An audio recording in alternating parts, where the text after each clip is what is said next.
Hello दोस्तों, कैसे हो आप लोग। आशा करते हैं कि आप लोग अच्छे होंगे और उम्मीद ये भी करते हैं कि आप लोग की तैयारी काफ़ी अच्छी चल रही होगी। देखिए फ्रेंड्स, अब आपके पास बोर्ड एग्जाम के लिए मात्र 6 से 7 दिन बचा हुआ है। ऐसे में आप इंग्लिश को लेकर काफ़ी ज़्यादा परेशान होंगे। इसी परेशानी को दूर करने के लिए हमने एक सिस्टमेटिक तरीके से डायग्राम तैयार किए हैं। यदि आप इस डायग्राम को अच्छे से समझ जाते हैं, अच्छी से फॉलो करते हैं, तो हम इतना तो कह सकते हैं कि आपको इंग्लिश में 80 से 90% लाने से कोई नहीं रोक सकता है।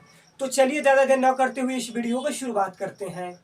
हम लोग के सामने फर्स्ट डायग्राम है कि chapter name and writer name and chapter की टाइप्स। यदि आप इसे समझ जाते हैं तो आपका 15 मार्क्स क्लियर हो सकता है। कितना मार्क्स क्लियर हो जाएगा?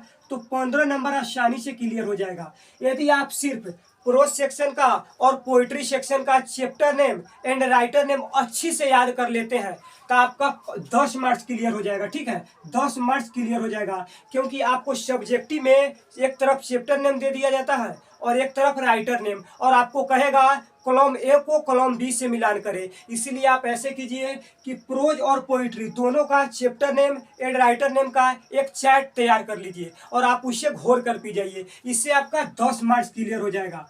यदि आप चैप्टर की टाइप्स याद कर लेते हैं तो यहाँ से आपका 5 मार्क्स क्लियर हो जाएगा। देखिए फ्रेंड्स, इसको याद करने के लिए आप लोग घबराइएगा नहीं, क्योंकि चैप्टर की टाइप्स पर ऑलरेडी हमारा एक ट्रिकी वीडियो बना हुआ है। लिंक डिस्क्रिप्शन बॉक्स में दिया गया है, आप जाकर वहां से देख सकते हैं। अब तक उस वीडियो पर 3000 व्यूज आ चुका है। देखिए फ्रेंड्स, यदि आप वो 5 मिनट का वीडियो देखते हैं तो आपका वहां से 5 मार्क्स क्लियर हो जाएगा, क्योंकि इतनी आसान तरीके से उसमें ट्रिक बताया गया है, आपको सारे चैप्टर नेम की टाइप्स याद हो जाएगा। तो सबसे पहला डायग्राम है कि chapter name and writer name and chapter की टाइप्स। यदि आप इसे फॉलो करते हैं तो आपका 15 मार्क्स क्लियर हो जाएगा। अब चलिए फ्रेंड्स, नेक्स्ट डायग्राम को समझते हैं। नेक्स्ट डायग्राम है वोकैबुलरी। यदि आप आज वोकैबुलरी को समझ गए ब्रो, तो इंग्लिश में 15 मार्क्स हो जाएगा ब्रो। ठीक है, तो सबसे पहले वोकैबुलरी में आता है एंटोनियस, उसके बाद आता है साइनोनिम्स, उसके बाद आता है वन वर्ड सब्स्टिट्यूशन, उसके बाद आता है वॉइस, और उसके बाद आता है नरेशन। यदि आप इसे समझ जाते हैं तो आपका वोकैबुलरी में 15 मार्क्स क्लियर हो जाएगा। इसके लिए भी आप घबराइएगा नहीं। देखिए, एंटोनियस क्या कहते हैं? एंटोनियस का मतलब होता है जिसे हम विलोम शब्द कहते हैं। इनसे रिलेटेड आपको बोर्ड एग्जाम में 3 मार्क्स के प्रश्न पूछे जाएंगे। उसके बाद है सिनोनिम। देखिए फ्रेंड्स, सिनोनिम्स का मतलब होता है जिसे हम लोग पर्यायवाची शब्द कहते हैं। इनसे भी कुछ प्रश्न पूछे जाते हैं। उसके बाद है वन वर्ड सब्स्टिट्यूशन। देखिए, वन वर्ड सब्स्टिट्यूशन का मतलब होता है कि अनेक शब्दों के बदले एक शब्द। उसके बाद है वॉइस। देखिए, आपको वॉइस में कैसे होता है, आपको एक्टिव वॉइस दे देगा और बोलेगा पैसिव वॉइस में बदले, चाहे पैसिव वॉइस दे देगा और कहेगा आपको एक्टिव वॉइस में बदले। ऐसे करके भी 3 मार्क्स के प्रश्न पूछे जाते हैं। उसके बाद है नरेशन। देखिए, आपको नरेशन में डायरेक्ट सेंटेंस दे देगा और कहेगा इनडायरेक्ट सेंटेंस में बदले। फिर ऐसे ही दे देगा, इनडायरेक्ट सेंटेंस दे देगा और कहेगा डायरेक्ट सेंटेंस में बदले। फ्रेंड्स, वोकैबुलरी का हमने एक ट्रिकी वीडियो बनाने के लिए सोच रहे हैं। ठीक है, यदि आप कमेंट करके जरूर बताइएगा कि इस पर ट्रिकी वीडियो हम बनाए या नहीं। यदि आपका ट्रिकी वीडियो देख लेते हैं ना, तो यहाँ से आपका 15 मार्क्स क्लियर हो सकता है। मैं उम्मीद करता हूं कि आप लोग वोकैबुलरी को अच्छे से समझ गए होंगे। अब चलिए नेक्स्ट डायग्राम को देखते हैं। अगला डायग्राम है एसे। देखिए, एसे से रिलेटेड आपको 8 मार्क्स क्लियर हो जाएगा। चलिए फ्रेंड्स, हम आपको कुछ एसे लिखने का टिप्स बताते हैं, साथ ही कुछ इंपॉर्टेंट एसे बता रहे हैं। सिर्फ आप उतना पढ़कर जाते हैं तो आपका 8 मार्क्स क्लियर हो सकता है। देखिए फ्रेंड्स, एसे में सबसे पहले एसे कैसे लिखा जाता है आपको बता रहे हैं। देखिए, किसी भी टॉपिक्स पर यदि आपको एसे लिखने के लिए दिया जाए तो आप सबसे पहले उसका इंट्रोडक्शन दीजिए। जैसे एजुकेशन पर कहेगा एसे लिखने के लिए, तो आप सबसे पहले उसका एक इंट्रोडक्शन दे दीजिए, यानी परिचय दे दीजिए। उसके बाद लिखिएगा, आप उसमें फैक्ट्स लिखिएगा। ठीक है, क्या लिखिएगा? तो फैक्ट्स लिखिएगा। और फैक्ट्स के बाद 2-3 पैराग्राफ में उसकी प्रॉब्लम्स लिख दीजिएगा। ठीक है, प्रॉब्लम से रिलेटेड कुछ बात लिख दीजिएगा, यदि जिस भी टॉपिक का हो। उसके बाद उसका सॉल्यूशन क्या होगा वो 2-4 पैराग्राफ में लिख दीजिएगा। और उसके बाद लिख दीजिएगा कंक्लूजन। देखिए, कंक्लूजन का मतलब होता है यानी निष्कर्ष। ऐसे लिखते हैं ना तो आपके एग्जामिनर काफ़ी ज़्यादा प्रसन्न होंगे, और मुझे तो पूरा बिलीव है कि आपके एग्जामिनर पूरे में पूरे मार्क्स दे देंगे। और एक्से को और ज़्यादा अट्रैक्टिव बनाना है तो आप उसमें कुछ एडवाइस दे दीजिए, यानी कुछ सलाह दे दीजिए। काफ़ी ज़्यादा आपका आकर्षक लगेगा ऐसे।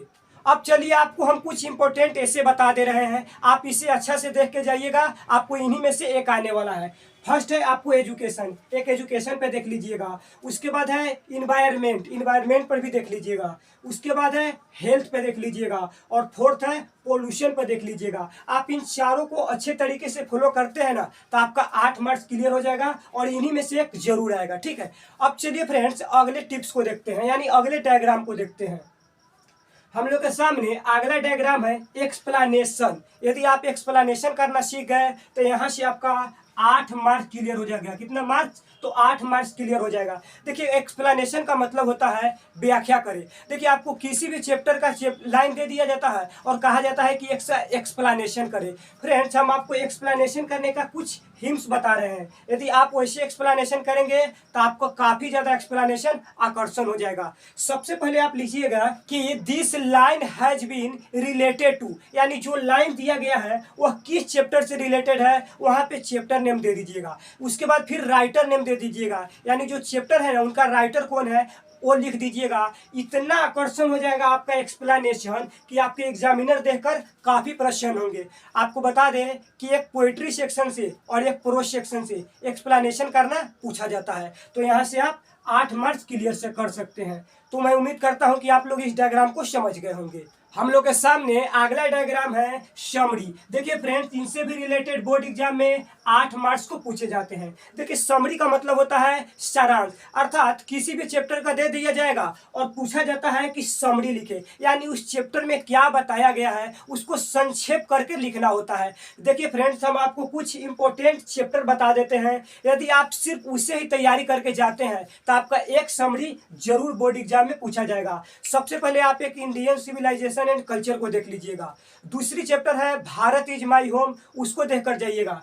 एक और चैप्टर है सॉन्ग ऑफ माई सेल्फ, जो पोइट्री सेक्शन है, इसको आप आसानी से यानी अच्छे तरीके से तैयारी करके जाइएगा, उनमें से एक जरूर आएगा। और चौथा है एक द अर्थ, यदि आप द अर्थ को अच्छे से तैयारी करके जाते हैं तो इन 4 में से आपको एक आएगा। यदि आप 4 को तैयारी कर लेते हैं तो आपका 8 मार्क्स क्लियर हो जाएगा। अब चलिए अगले डायग्राम को देखते हैं। हम लोग के सामने अगला डायग्राम है एप्लीकेशन एंड पैसेज। देखिए एप्लीकेशन से रिलेटेड प्रश्न 5 मार्क्स के पूछे जाते हैं और ये जो पैसेज है ना इनसे 4 मार्क्स के पूछे जाते हैं। तो एप्लीकेशन लिखने का एक ट्रिक देख लीजिएगा, इस पर हम ऑलरेडी एक ट्रिकी वीडियो बना चुके हैं, आप जाकर देख लीजिए। देखिए पैसेज में क्या होता है कि आपको पढ़कर लिखना होता है। देखिए आपको ऊपर प्रश्न रहेगा और वो इसी में से पढ़कर आपको उत्तर लिखना होता है, बहुत आसान है। तो आपको पैसेज ऐसे भी 4 मार्क्स मिल जाएगा। अब चलिए अगला डायग्राम, यदि नेक्स्ट डायग्राम को समझ जाते हैं तो आपको 20 से 25 मार्क्स क्लियर हो सकता है। लेकिन चलिए पहले इसे हम समझते हैं। अगला डायग्राम है पीडीएफ संग्रह। ये पीडीएफ संग्रह क्या है, चलिए इसे हम समझते हैं। इस पीडीएफ संग्रह की विशेषता है आपको इसमें 100 ऑब्जेक्टिव मिल जाएंगे। ठीक है, आपको वीवीआई शॉर्ट क्वेश्चन आंसर मिल जाएंगे और आपको वीवीआई लॉन्ग क्वेश्चन आंसर भी मिल जाएंगे। लेकिन ये मिलेगा कैसे? इस पीडीएफ संग्रह को पाने के लिए इस वीडियो का टारगेट है 500 लाइक्स। यदि आप जब भी इस वीडियो को 500 लाइक्स पूरा देते हैं तो आपको पीडीएफ संग्रह फ्री में मिल जाएगा और लिंक डिस्क्रिप्शन बॉक्स में देकर आप जाकर वहां से देख सकते हैं। सोचिए यदि आप सिर्फ पीडीएफ संग्रह मिल जाता है तो आपका 20 से 25 मार्क्स क्लियर हो जाएगा। इसमें बहुत ही आसान तरीके से बताया गया है। तो फ्रेंड्स मैं आशा करते हैं कि आपको इंग्लिश का हमारे द्वारा समझाए गए डायग्राम काफी पसंद आया होगा। यदि पसंद आया है तो वीडियो को लाइक करके दोस्तों को साथ शेयर करना ना भूले। तब तक के लिए जय हिंद।